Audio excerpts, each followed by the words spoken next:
এখানে আমি নিয়েছি একটা ডিম, তার মধ্যে দিয়েছি ক্যাপসিকাম কুচি, পেঁয়াজ কুচি, কাঁচা লঙ্কা কুচি, ধনেপাতা কুচি, একটু হলুদের গুঁড়ো আর অল্প একটু জিরে গুঁড়ো, আর দিয়েছি পরিমাণ মতো নুন। এখন দিলাম হাফ টেবিল স্পুনের মতো কর্নফ্লাওয়ার, দিয়ে ভালো করে মিশিয়ে নিচ্ছি।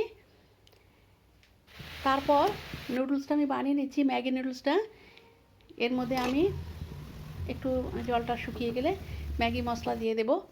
এই যে দিয়ে দিলাম,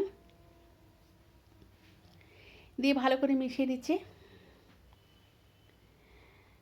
নুডলসটা হয়ে গেছে। এখন আমি ফ্রাইং প্যানে তেল গরম করে অমলেটটা ভেজে নিচ্ছি। বানাচ্ছি ম্যাগি অমলেট। অমলেটটা ভালো করে ভেজে নিচ্ছি। তারপরে এর উপরে আমি বানিয়ে রাখা নুডলসটা ভালো করে ছড়িয়ে দিচ্ছি অমলেটের উপরে। দিয়ে একটু ভালো করে চেপে চেপে দিয়ে খুব সন্তর্পণে এটা উল্টিয়ে দেবো। উল্টিয়ে দিয়েছি, অপর পিঠটাও উল্টিয়ে দেবো। ব্যাস, এবার আমি অন্য একটা প্লেটে ঢেলে ফেলবো। হয়ে গেছে আমার ম্যাগি অমলেট। তো ঠিক এরকমটাই হয়েছে। কেমন হয়েছে জানাবেন।